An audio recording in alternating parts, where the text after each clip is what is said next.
बिस्मिल्लाहिर्रहमानिर्रहीम, अस्सलामुअलैकुम। बज़्म हस्सान में खुश आमदीद। दोस्तों, आज की इस वीडियो में हम आपको सल्तनत उस्मानिया के चौथे सुल्तान बायज़ीद अव्वल की असल तारीख से रोशनास कराएंगे। वही सुल्तान बायज़ीद जिन्हें आसमानी बिजली कहा गया, जो मैदान जंग में आसमान की बिजली की मानंद उतरते और बिजली बनकर ही अपने मुखालिफिन पर टूटते और हमेशा फतहमंद लौटते। लेकिन फिर वही सुल्तान बायज़ीद दुश्मन के हाथों कैदी बना लिए गए और जिन्हें 1 साल तक एक पिंजरे में कैद रखा गया और उसी करवो तकलीफ में उनकी मौत हो गई। नाज़रीन इकराम, बायज़ीद अव्वल 1360 ईस्वी में पैदा हुए। उन्होंने मैदान जंग में पहली मर्तबा उस वक्त कदम रखा जब उस्मानी कोसोवा में ईसाइयों के खिलाफ लड़ रहे थे। बायज़ीद बहुत जांबाजी से लड़े और फतह हासिल की। उस जंग के इख्तिताम पर उनके वालिद सुल्तान मुराद इंतकाल कर गए और बायज़ीद सल्तनत उस्मानिया के चौथे सुल्तान बन गए। सुल्तान बायज़ीद अव्वल निहायत बहादुर, सखी और इस्लाम की खातिर फतूहात हासिल करने के लिए बहुत पुरजोश थे। इसीलिए उन्होंने फौजी उमूर पर खुसूसी तवज्जो दी और अपनी सल्तनत में कारामान की रियासत को शामिल करने में कामयाब हुए और अनातोलिया में ईसाई इमारतों पर कब्जा कर लिया। बायज़ीद अव्वल के दौर में यूरोप के सिर्फ वही शहर उस्मानी कब्जे में महफूज रहे जिनकी हिफाजती इक़दामात बेहतरीन और फसीलें मजबूत थीं, जिनमें कुस्तुनतुनिया और एथेंस शामिल है। सुल्तान बायज़ीद अव्वल ने यूरोप और अनातोलिया की जंगी मैदानों में इस कदर फुर्ती दिखाई कि उनको यल्दरम यानी आसमानी बिजली का खिताब मिला। बायज़ीद अव्वल ने सर्बिया के साथ दोस्ताना ताल्लुकात की पॉलिसी अपनाई, जबकि सर्बिया ने उस्मानियों के खिलाफ बल्कान इत्तेहाद में मदद की। इस बारे में बायज़ीद का मकसद हंगरी और सल्तनत उस्मानिया के माबैन सर्बिया की दौलत से फायदा उठाना था। बायज़ीद अव्वल को ऐसे इत्तेहादी की जरूरत थी जो इस्लामी, सल्जूक और तुर्क सल्तनतों के बारे में उनकी नई फौजी पॉलिसियों में मदद कर सके। लिहाजा बायज़ीद ने सर्बिया के साथ कुछ मुआहिदे किए, जिनके नुकात कुछ इस तरह से हैं। नंबर 1, शालाज़ार, जिन्हें कोसोवा की जंग में मारा गया था, उनके दोनों बेटे सर्बिया पर हुक्मरानी करेंगे। नंबर 2, सल्तनत उस्मानिया से दोस्ताना ताल्लुकात रखे जाएंगे। नंबर 3, सालाना टैक्स अदा किया जाएगा। और नंबर 4, सुल्तान को एक मखसूस तादाद में फौजी अफराद फराहम करेंगे जो सुल्तान की फौज के तौर पर मुख्तलिफ मुहाज पर दस्तयाब होंगे। सुल्तान बायज़ीद ने इस मुआहिदे को मुस्तहकम करने के लिए शाहलाज़ार की बेटी से शादी कर ली। 1393 में बायज़ीद बहुत तेजी से बल्गारिया की तरफ बढ़े और उसे फतह कर लिया। इस रियासत की पूरी आबादी ने सुल्तान के सामने सर झुका लिया और उनकी सियासी आज़ादी खत्म हो गई। इस फतह के बाद पूरे यूरोप में सफ़े मातम बिछ गई, क्योंकि तमाम यूरोपी ताकतों को बायज़ीद की अजमत ने मगलूब कर दिया। 1394 में सुल्तान बायज़ीद अव्वल ने थेसालोनिकी और अल्बानिया के इलाकों को फतह किया। इसी साल ईसाई फौजों ने बड़े पुरजोर अंदाज में उस्मानियों का नाम बल्कान से मिटाने का फैसला किया। हंगरी के अमीर सिग्ज़मंड और पोप बोनफीस सलीबी ईसाइयों और यूरोपियों के इत्तेहाद की तबलीग के लिए आगे बढ़े। इस इत्तेहाद में Germany, France, England, Scotland, Switzerland, जनूबी इलाके और इटली की कुछ रियासतें शामिल थीं। सल्तनत उस्मानिया के खिलाफ 14वीं सदी का यह सबसे बड़ा इत्तेहाद था। इस सलेबी फौज के हमले में 12 लाख जंगजू शामिल थे। 1396 ईस्वी में सलेबी अफवाज ने हंगरी की जानिब पेशकदमी शुरू की, लेकिन वहां जंग से पहले ही कमांडर और अमीर सिग्ज़मंड के माबैन तजाद पैदा हो गया। सिग्ज़मंड चाहता था कि सलेबी फौज को इंतजार करना चाहिए और तभी हमला करना चाहिए जब उस्मानियों की जानिब से पहल की जाए, लेकिन कमांडर इस फैसले के हक में नहीं थे। लिहाजा उन्होंने इंतजार किए बगैर अपनी फौज को अलग किया और निकोपोलिस पहुंच गए।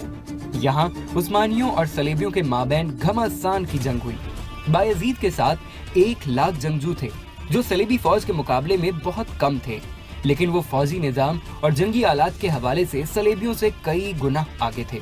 चुनाचा बेशतर ईसाई जंग के मैदान से शिकस्त खाकर भाग गए, जबकि मुताअद्दिद हलाक हो गए और उनके बहुत से कमांडर्स को गिरफ्तार कर लिया गया। इस जंग से उस्मानियों ने बहुत सा माले गनीमत जमा कर लिया।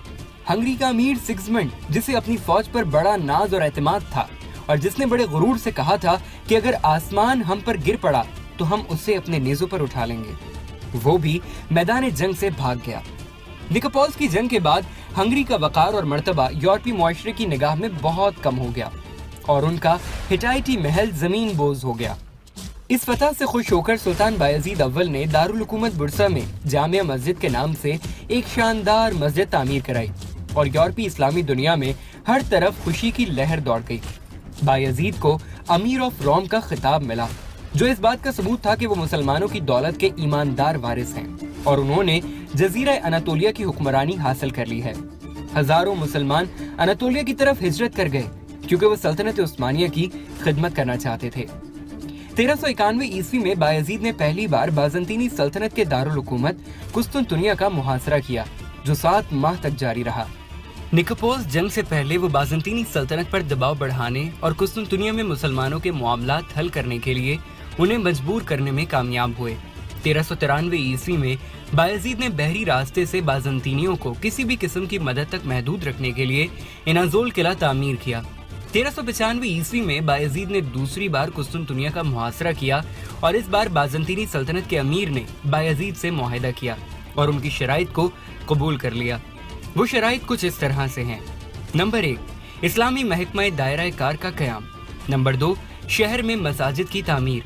नंबर 3, कुस्तुनतुनिया में मुसलमानों के लिए मौजूद 700 मकानात। नंबर 4, बाज़ंतीनी सल्तनत पर सालाना टैक्स में इजाफा किया गया।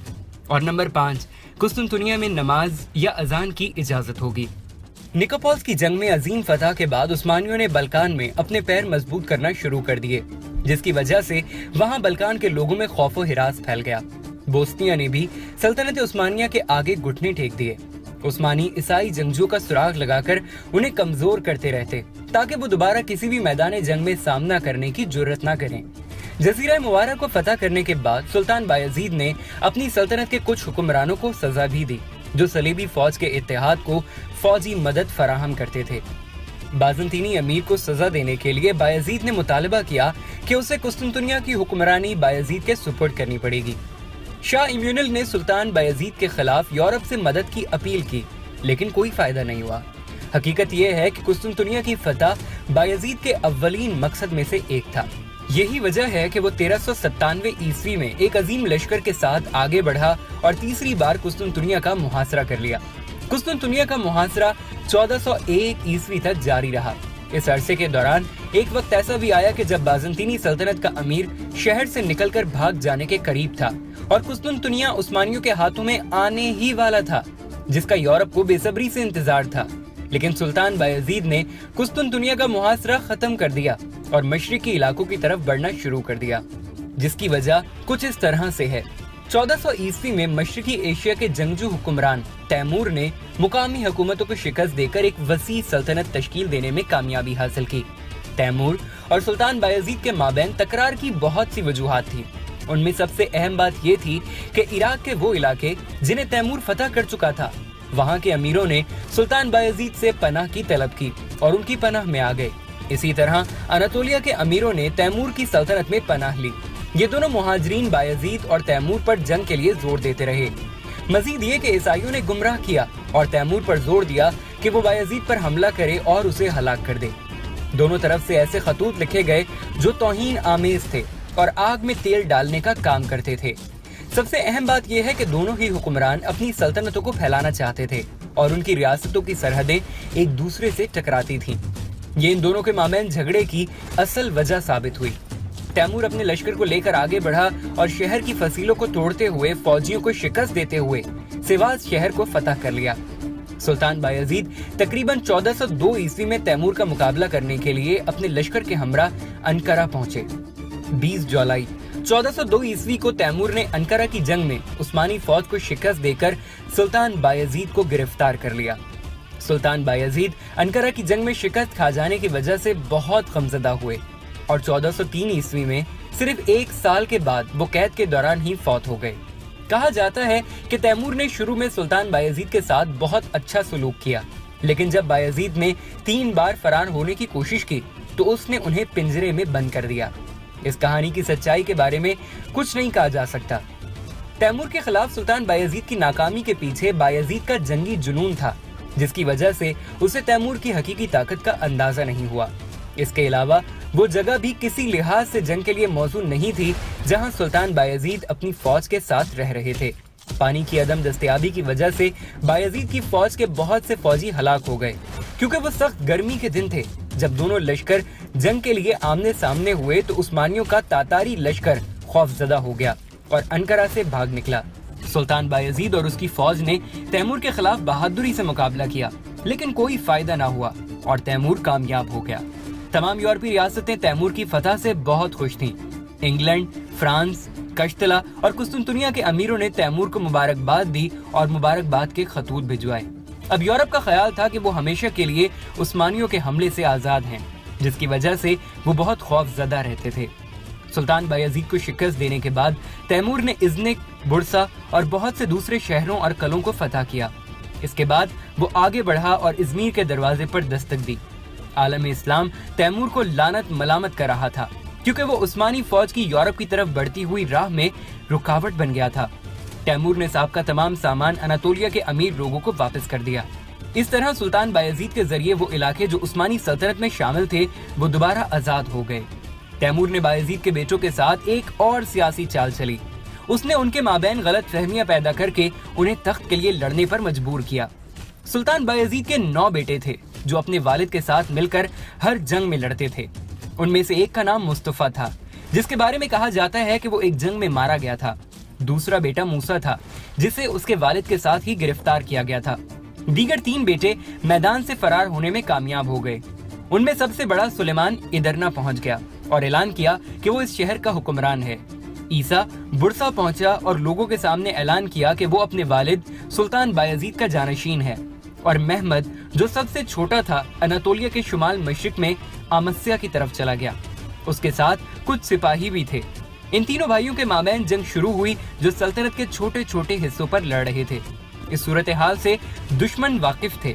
तैमूर ने मूसा को कैद से रिहा किया ताकि वो भी भाइयों की जंग में शामिल हो सके। ये जंगें 1403 से 1413 तक 10 साल तक जारी रहीं।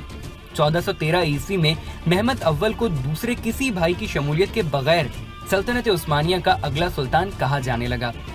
सल्तनत उस्मानिया जब सुल्तान बायजीद के हाथ में आई, उस वक्त सल्तनत का रकबा 5 लाख मुरब्बा किलोमीटर था। 1401 ईस्वी में अंकारा की जंग से पहले सल्तनत का रकबा 9,42,000 मुरब्बा किलोमीटर तक पहुंच चुका था, जिसमें यूरोप यानी बल्कान के 4,42,000 मुरब्बा किलोमीटर और एनातोलिया का 5 लाख मुरब्बा किलोमीटर हिस्सा शामिल था। सुल्तान बायजीद अव्वल को बुरसा में दफन किया गया और उनका मजार आज भी बुरसा में कायम है। तो दोस्तों, ये थी सुल्तान बायजीद की असल तारीख, जो हमने आपके सामने पेश कर दी है। ऑटोमन किंग सीरीज में अगली एपिसोड सुल्तान महमद अव्वल के बारे में होगी, जिन्होंने सल्तनत उस्मानिया के बिखरते हुए शिराजे को दोबारा समेटा और सल्तनत उस्मानिया को दोबारा उस बामे उरूज पर पहुंचाया कि ये सल्तनत 600 सालों तक कायम रह सके। आज की इस वीडियो में इतना ही। इस वीडियो को लाइक कीजिए और इस तरह की मजीद वीडियोस देखने के लिए हमारा चैनल सब्सक्राइब कर लीजिए। फिलवक्त बज़्म हस्सान से मलिक हस्सान और वीडियो एडिटर असद अब्दुल्ला को दीजिए इजाजत। फी अमानिल्लाह।